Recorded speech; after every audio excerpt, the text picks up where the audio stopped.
उत्तर प्रदेश के सिद्धार्थनगर जिले में सरकटा शव देखकर अवाक रह गए लोग। घर से घूमने के लिए निकला था विकास।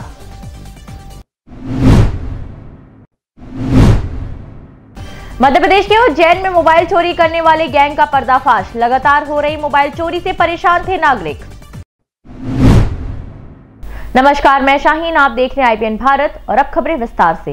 उत्तर प्रदेश के बरेली में शेरगढ़ में सर्राफा व्यापारी से दिन दहाड़े लूट का मामला सामने आया है। सर्राफा व्यापारी से कुछ नकाबपोश बदमाशों ने बंदूक की नोक पर 2.5 किलो की चांदी और करीबन 1 तोले से ज्यादा सोना लेकर फरार हो गए। घटना से दहशत में आए सर्राफा व्यापारी ने शोर मचाकर आसपास के लोगों को इकट्ठा कर लिया।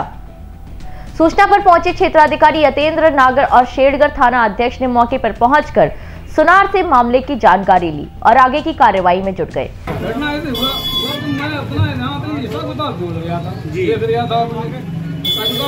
नीचे अपने दो लड़के उधर से आए, सिर पे चमड़ी, तो तमंचे उनके हाथ में, तो वैसे कर लिख रहे सीने पे कनपड़ी में रख दिया।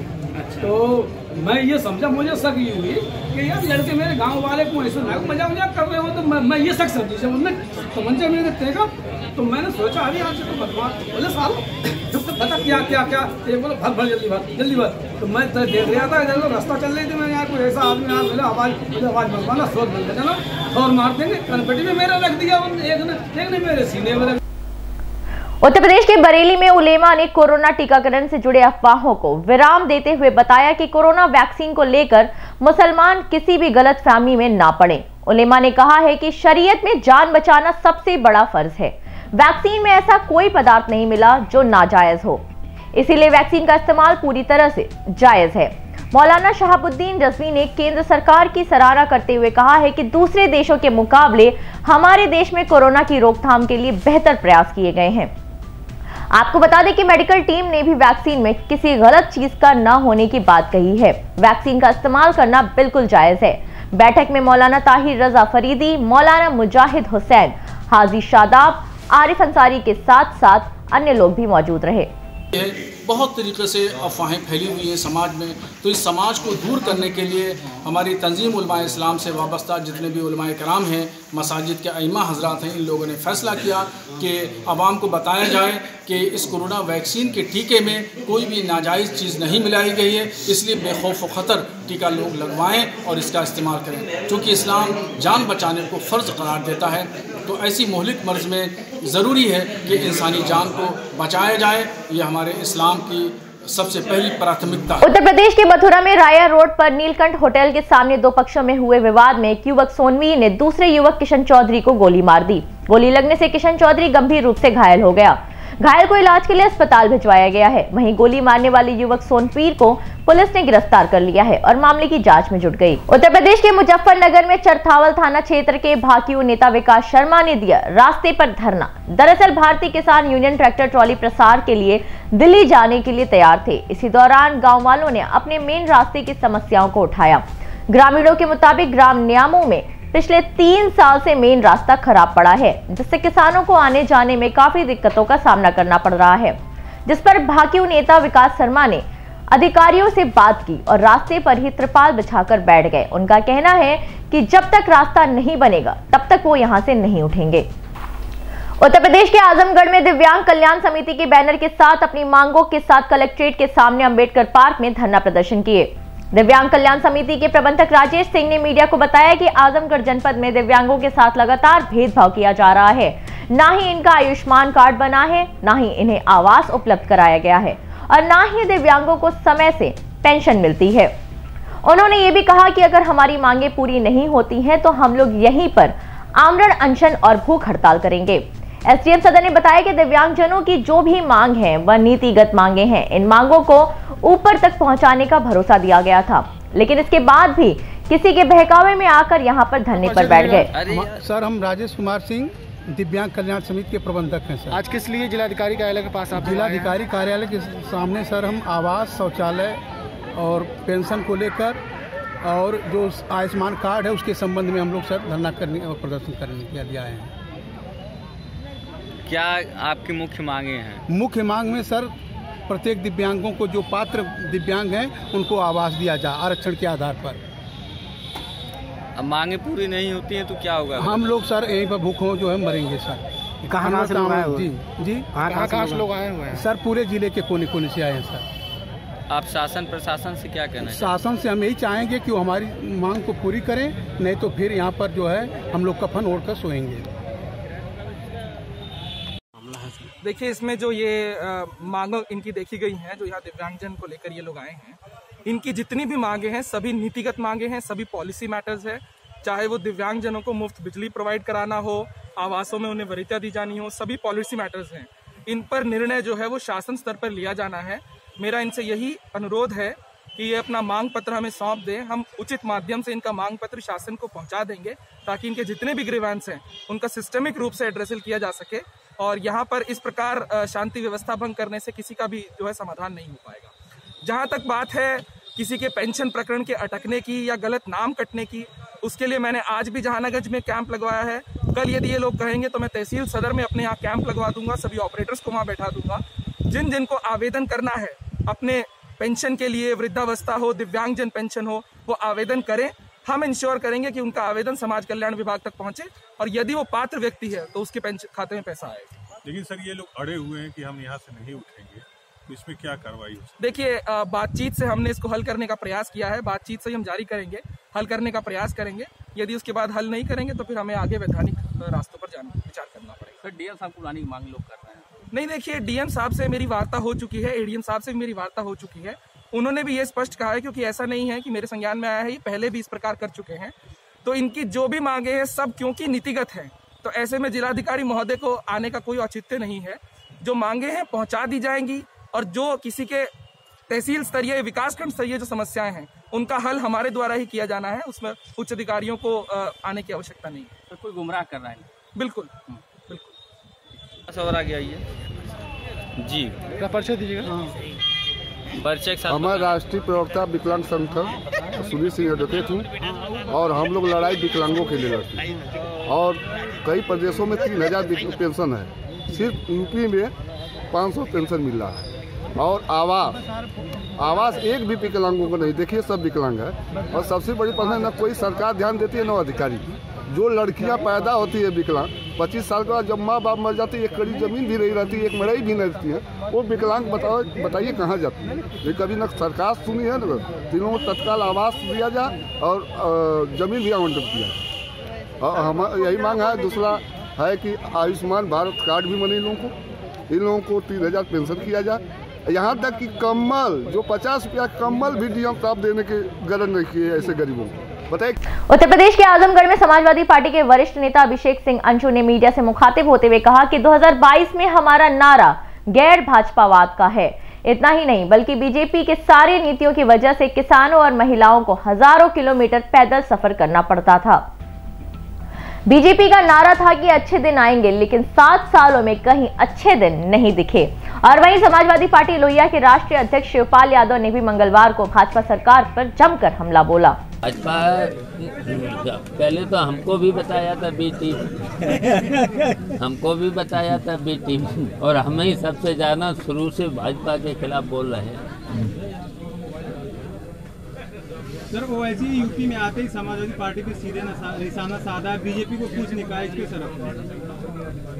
अब वो पूछ लो जा करके समाजवादी से और उनसे ओबीसी से साहब हैं, ओवैसी से हमसे क्यों पूछ रहे हैं? हम अलायंस की बात कर रहे हैं, सबको मिलाने की बात कर रहे हैं, जोड़ने की बात कर रहे हैं, भारतीय जनता पार्टी को हटाने की बात कर रहे हैं। और सब लोग मिलेंगे तो हम लोग कामयाब हो जाएंगे भारतीय जनता पार्टी को हटाने।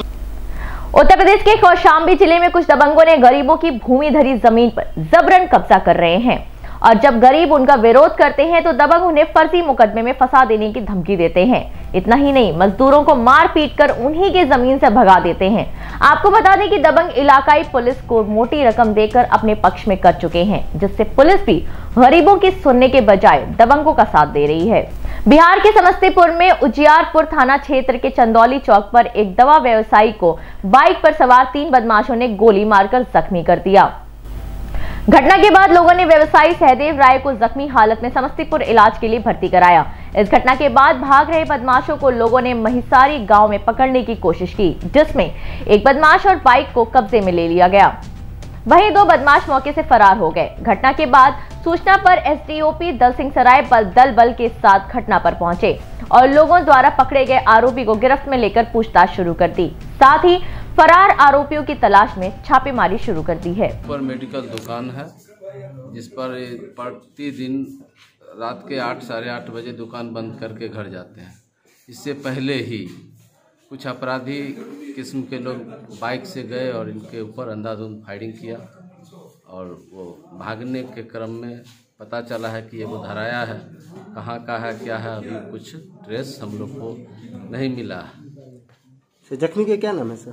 जख्मी का नाम सहदेव राय। मतलब जो है बताया किन्हीं से इनके दुश्मनी थी या मतलब जो है अपराधी कौन थे या कुछ पता चला? ऐसा अभी तक कुछ पता नहीं चला और इनकी दुश्मनी जहां तक तो हम लोगों को ऐसा नहीं लगता है कि किन्हीं व्यक्ति से इनको कोई तरह का दुश्मनी है। कई राउंड फायरिंग हुआ होगा? ये तकरीबन 3-4 राउंड फायरिंग हुआ है जैसा सुनने को मिला है। आपका क्या नाम हुआ? मेरा नाम राजेश प्रसाद राय। उत्तर प्रदेश के शाहजहांपुर में ग्राम पंचायत बीघापुर सिठौली में हुए भ्रष्टाचार के खिलाफ अंतर्राष्ट्रीय मानवाधिकार संगठन और अलग अलग संगठनों ने धरना प्रदर्शन किया। साथ ही जिलाधिकारी को ज्ञापन भी सौंपा। ज्ञापन में उन्होंने भ्रष्टाचार की जांच करने की मांग की है। इसके साथ ही भ्रष्टाचार में शामिल लोगों के विरुद्ध कठोर कार्रवाई की जाने की भी मांग की है और अगर उनकी मांगे नहीं सुनी गई तो पद यात्रा और अनशन करने पर मजबूर हो जाएंगे। अभी तक इनके पास अतिरिक्त चार्ज मिर्जापुर का भी है। कार्रवाई नहीं हुई तो क्या करेंगे आप? कार्रवाई नहीं हुई तो हम लोग गरीब किसानों को साथ में हैं, गरीब किसानों को साथ में लेकर पद यात्रा की शुरुआत करेंगे। जहां पर इन लोगों के खिलाफ कार्रवाई हो जाएगी वहीं पर से हमारी पद यात्रा समाप्त हो जाएगी। अभी आपने एसडीएम कलान को ज्ञापन पत्र सौंपा तो उनका क्या कहना था? एसडीएम कलान का यही कहना है कि मैं पूर्ण रूप से साथ में हूँ, गरीबों के साथ में किसी भी हालत में अन्याय नहीं होने दूंगा। अब देखते हैं कि उप जिलाधिकारी कलान कहां तक गरीबों का साथ देते हैं, कहां तक इनके साथ में न्याय करते हैं। उत्तर प्रदेश के सिद्धार्थनगर जिले में निर्माणाधीन भवन में काम करने पहुंचे लोग के सर कटा शव देखकर दंग रह गए। पुलिस की शिनाख्त में पता चला है कि ये शव 16 वर्षीय विकास का है जो अपने घर से शाम को घूमने के लिए निकला था। फिलहाल घटनास्थल पर पुलिस और फॉरेंसिक टीम मामले की जांच में जुटी हुई है। क्या हुआ है? नवनिर्मित ITI कॉलेज इटवा में यहाँ पर 10:30 बजे आज एक अज्ञात शव गर्दन कटा हुआ अज्ञात शव की सूचना मिली है। सूचना पर जो है यहाँ पर तुरंत स्थानीय पुलिस ने शिनाख्त कराने का प्रयास किया। शिनाख्त हो गई है। विकास गुप्ता नाम का लड़का, उम्र 16 साल, थाना ढेबरुआ थाने का है। परिवारीजन से बातचीत करके आगे की विधिक कार्रवाई की जा रही है। SOG टीम, फॉरेंसिक सही टीम सब लगाई जा चुकी है। ये जो लाश मिली है कौन था आपका? वो मेरा भांजा।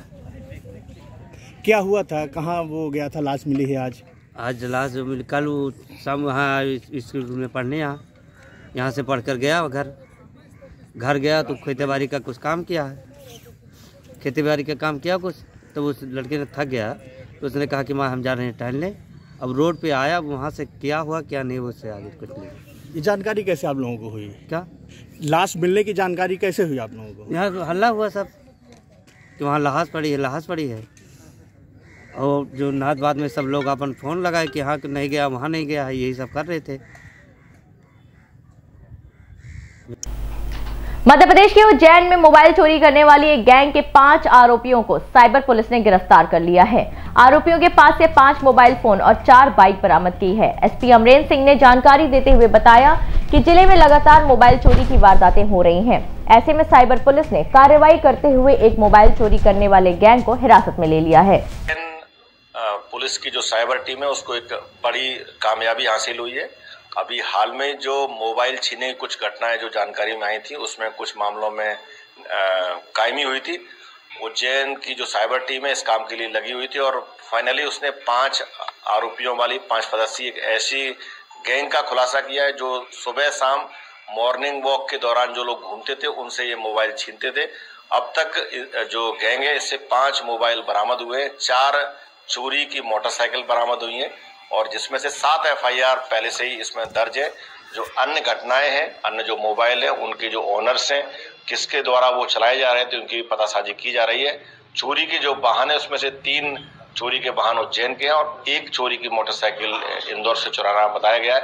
ये पांचों लड़के जो क्रिमिनल रिकॉर्ड वाले हैं, सभी के आपराधिक रिकॉर्ड हैं और ये शौक पूरा करने के लिए मोबाइल जो हाई वैल्यू वाले मोबाइल है उनको छीनते थे और ये जो इनका कनेक्शन डॉलर मार्केट से भी मिला है। उत्तर प्रदेश के कौशाम्बी में कोखराज थाना क्षेत्र के सिंघिया गांव में पुलिस चौकी के पीछे हथियारबंद बदमाशों ने सूने घर में ताला तोड़कर लाखों की लूट की वारदात को अंजाम दिया।